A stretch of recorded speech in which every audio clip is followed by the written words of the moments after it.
So really, there are two things occurred to me here. One was that we really started an old boys club, you know.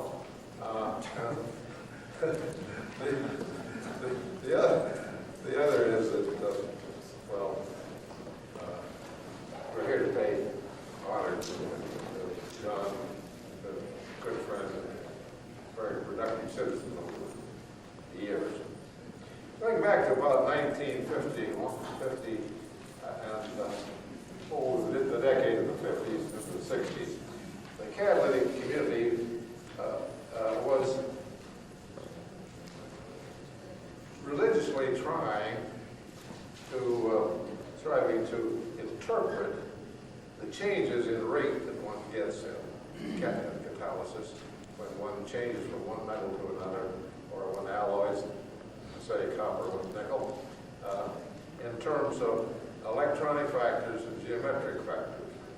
One found that there were some times one would seem to correlate, sometimes another would correlate, sometimes none would correlate. So, it wasn't until Dowden came along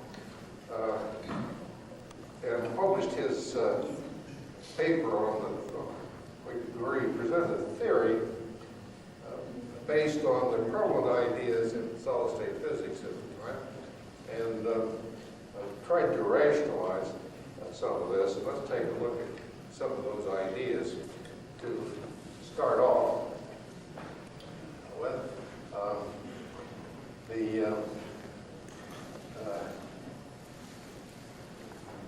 The electronic factors in catalysis were thought to be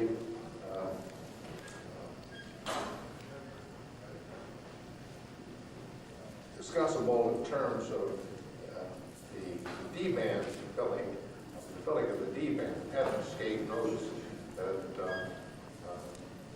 transition metals, particularly the D metals and group 8, that were always the best catalyst for hydrogenation. And so the molecular orbital theory, which is just coming into being about this time, predicted that in metals you'd get bands for the different energy levels of the solid, and that shown here, we show the D bands of the transition series, where the band is filled up to this point, E sub F, the Fermi level, by electrons, but there's not enough electrons to completely fill the D band, leaving this hole in the D band, we used to say. And note also over here on the left the density of states is plotted as a function of energy, and in this region in here, it's very easy to have a very high density of states, which means that you could add another electron to the system without raising the energy very much. But when you raise it up to the top here, this would be where you run into pure copper. The D-band, the density of states, the D-band is very low, and consequently, it's pretty expensive to try to fill that up. So this is what basically his theory was based on, this picture. And it is a picture of the absorption of a molecule was based on the idea that with a situation like exists for the 3D band, one would expect that the adsorbed molecule would have a strong ionic character. So he took the extreme of where having And he said, well, if you have a molecule, you have it out here infinitely separated from the surface, and you ionize it, you have an electron and the ion from the molecule separated from the surface infinitely, and this costs you the ionization energy, I, to do this. But then if you drop back the electron back in, you'll gain some energy back, given by the potential mu sub m sub e.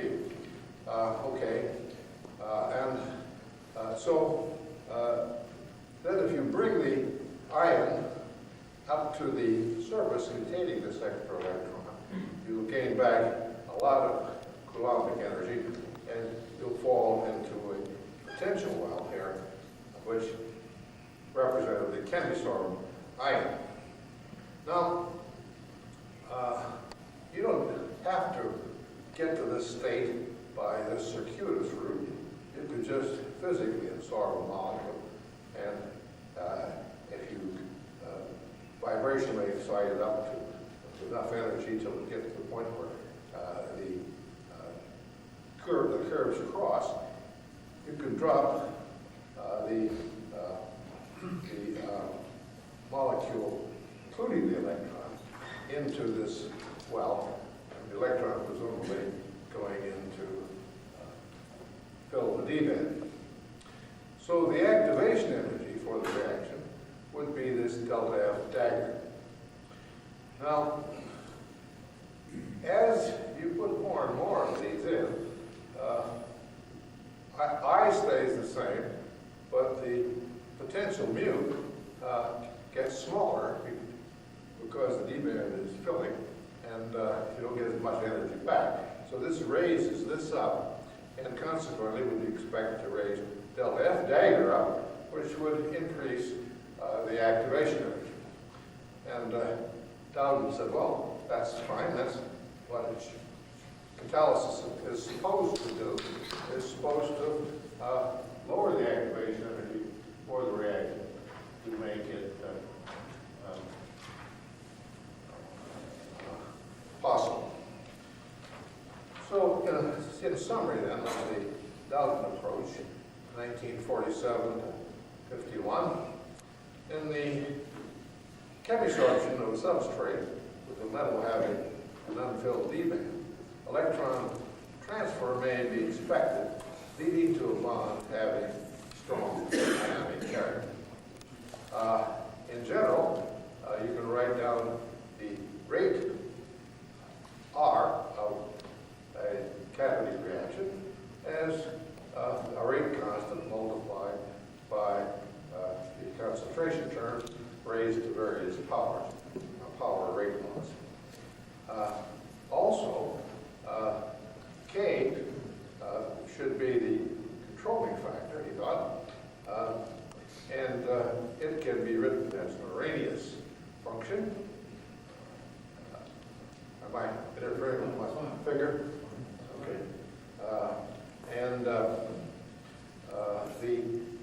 This, of course, can also be written down then in terms of absolute reaction rate theory as kappa, KT over H, times the exponential of delta F dagger over KT. Now, this is the one case where kappa becomes kind of important because it's where the energy levels cross.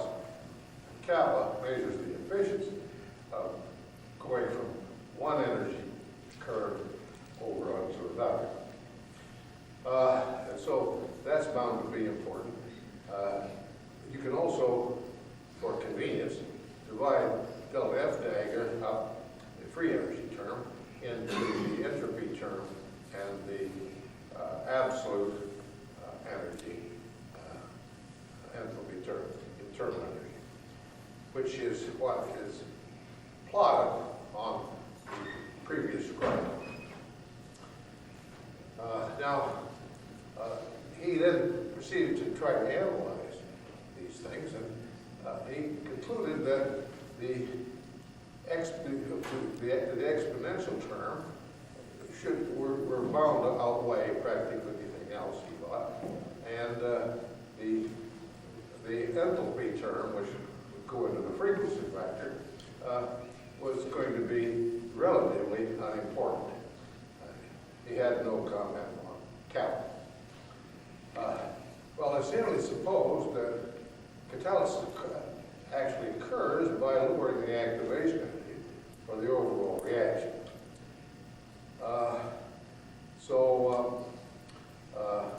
This is kind of what you would anticipate happening as you alloy copper with nickel. Your activation energy should be increased, and therefore the rate should fall, as it does. Okay. Okay. Now the existing work in 1953 was rather variable. Dowden had based his ideas and supported them by the work of Reynolds, who studied the hydrogenation of benzene. And this showed a very sharp and distinct drop in the catalytic activity as the critical composition of 60% copper, 40% nickel was approached, which was the where it didn't behaving just like he thought it ought to. The work of Reinecker and Wilmer similarly correlated, and they measured the magnetic properties and found also that they seemed to support this. But the work of Best and Russell using ethylene hydrogenation did not. And so we're left in a state of confusion. Well, interestingly, none of this work included activation energy data, despite the fact that the theory was based on the idea that this parameter was controlling the rates. So Uncle Paul and I, as a graduate student at the time, investigated this flaw back in 53. I'm going to show you our findings first, and then some of John's. The curve for benzene, this is where you have 0% nickel, 100% copper. Over here is 100% nickel. And as you see, there's a sharp decrease in activity as you pass through this composition where the D-band should be exactly filled. Shown here are data for two different temperatures. We did work for a half a dozen different temperatures. They all gave similar things, so increasing height here. And they all approached zero as you got to 100% copper.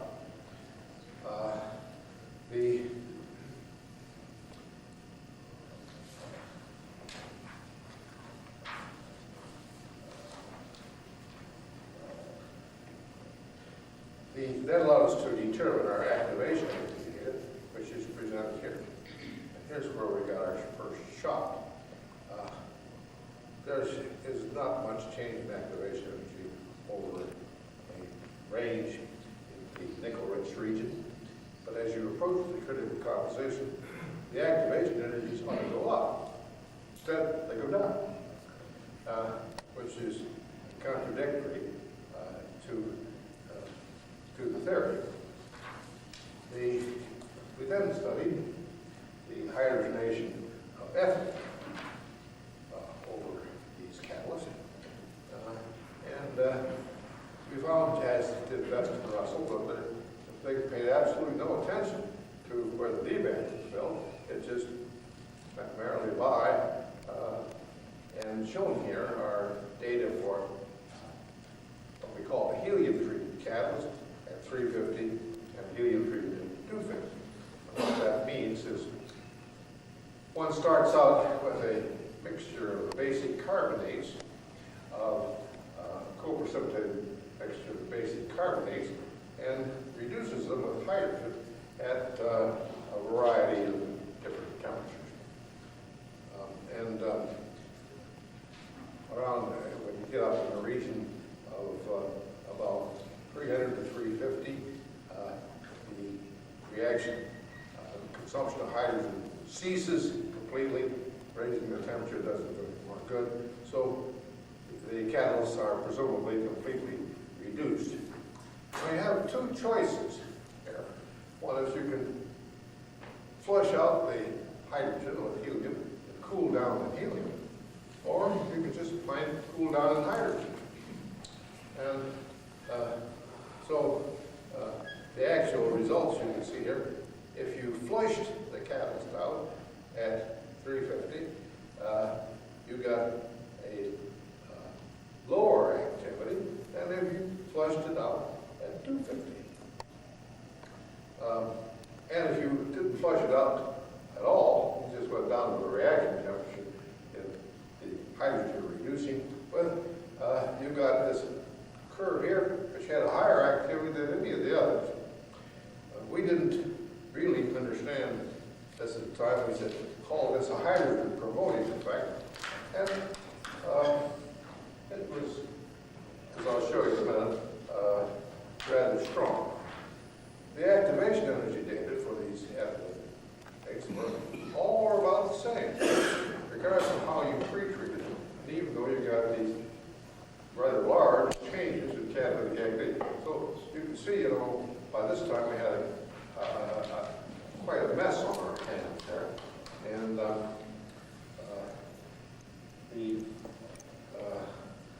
when we plotted up the ratio of the activities of hydrogen-cooled catalyst to the helium-cooled catalyst in the copper-rich region, we found we got over a factor of 10 increase in catalytic activity by just cooling in hydrogen. So that sort of hinted to us that hydrogen was doing something to the catalyst. We call it hydrogen promoting effect. We figured it must be doing something to the structure or the geometric factor.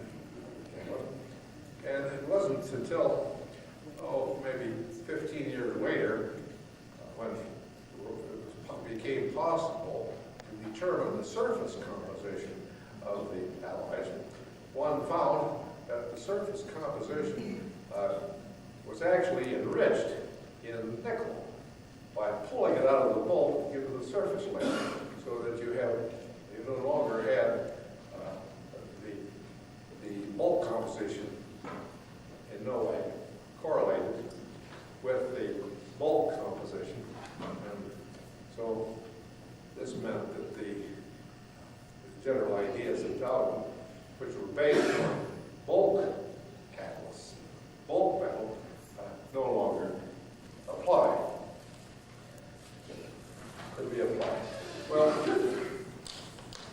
during the same period of time, Johnny B. Boyle here came along, and he made catalysts up the same way we did, and reduced them more or less the same way we did, I think. And he studied the hydrogen chemistry of these catalysts. And guess what? If he cooled down its hydrogen, he got this upper curve.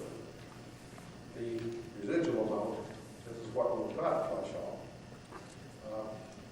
On the other hand, if he raised the temperature up to 100 degrees or so, I just read one exactly, which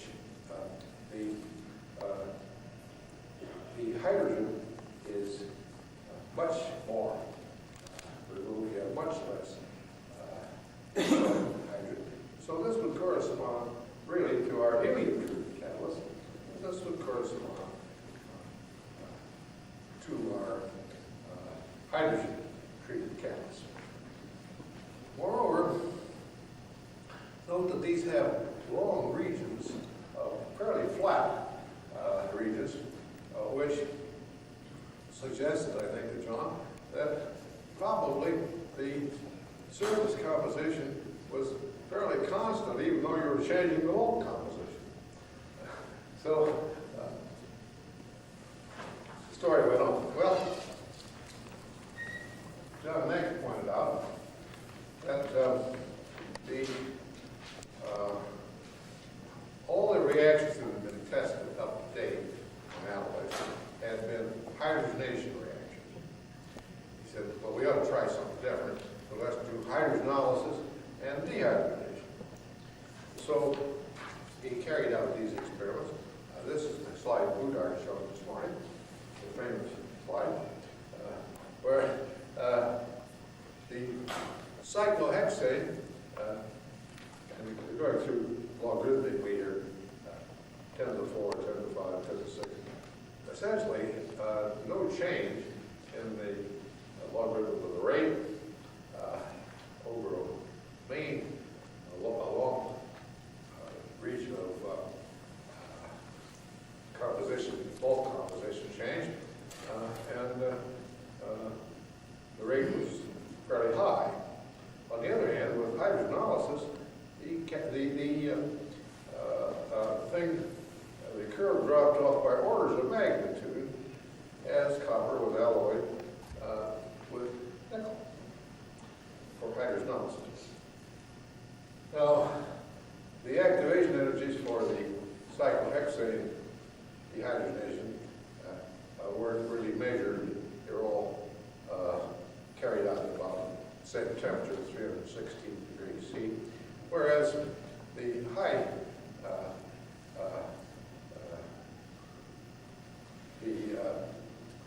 for the hydrogenolysis reaction, the data were fairly constant, around 50 kilocalories per mole. No change in activation. Thanks. Why do I deserve this? Okay. There might even be something out there I could do this thing. Okay, I'm sorry. Disrupting things.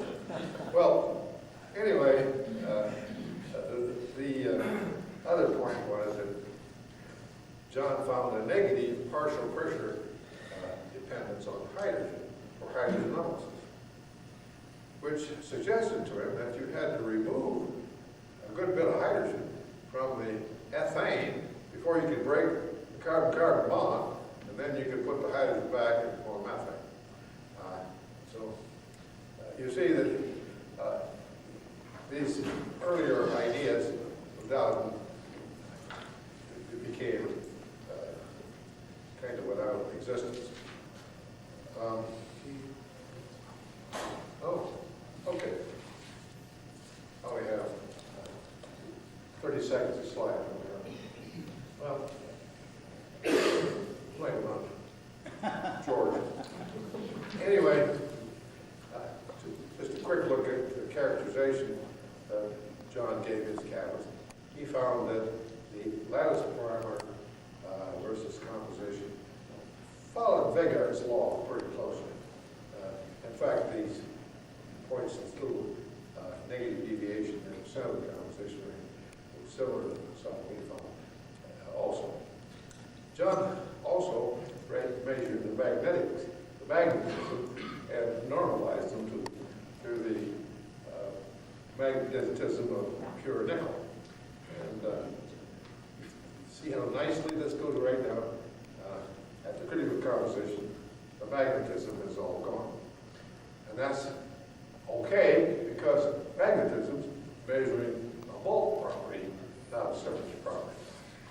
So we see, we're to see the development here of the notion that it's the individual surface atoms that are important, not the way these atoms are influenced by their bulk properties of the metal. Well, I didn't want to say a few more words, but I will just skip over. This deals with the fact that you remember the development of quantum mechanics. First came the valence bond theories, which was developed by Linus Pauling, where the wave functions were made up of resonance hybrids of the system, different complexions of the system. This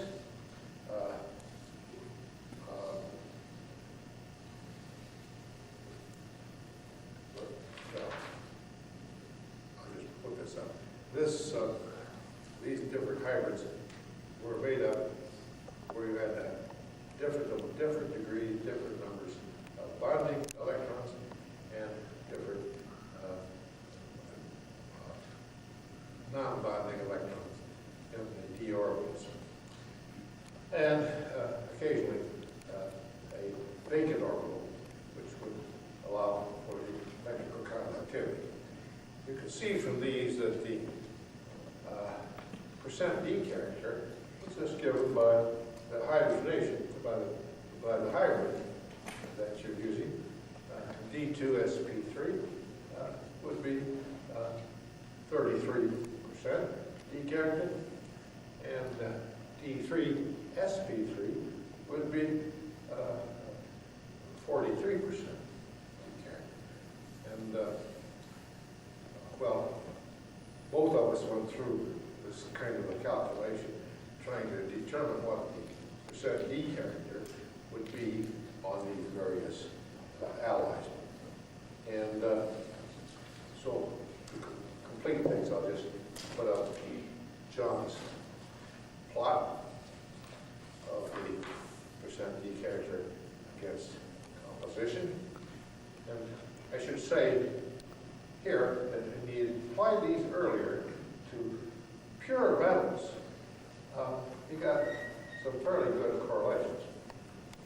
But when you try to apply them to these alloy systems, where you might expect even better correlations, there's no resemblance at all to the percent D character and the catalytic activity.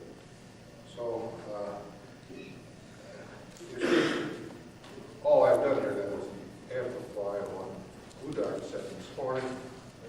John had his fingers in many pies and always came out licking them.